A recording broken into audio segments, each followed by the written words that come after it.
मराठीच्या मुद्द्यावर ॲक्च्युली आम्हाला भांडायला लागलंच नाही पाहिजे, कारण आरबीआयचा रूल आहे आणि ते आरबीआयचे नियम जर बँकांनी फॉलो केले तर आम्हाला बँकेत यायची गरज पडणार नाही आहे.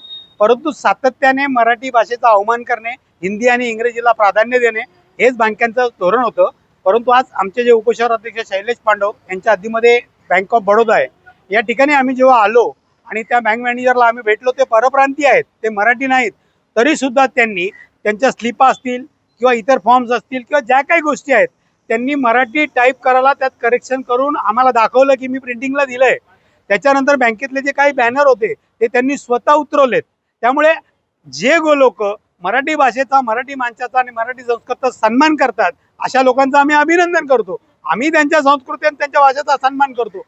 परंतु जेव्हा तुम्ही मराठीला विरोध करता, मराठी भाषेला विरोध करता किंवा मराठी माणसाच्या अंगावर जाल तर खळखटाक झाल्याशिवाय राहणार नाही. हे मी सकाळी सांगितलं आणि आताही तेच सांगतोय. प्रत्येकाने सहकार्य करा, आम्ही तुम्हाला सहकार्य करू. जर तुम्ही सहकार्य करणार नसाल तर आमच्याकडनं पण सहकार्याची अपेक्षा ठेवायची नाही.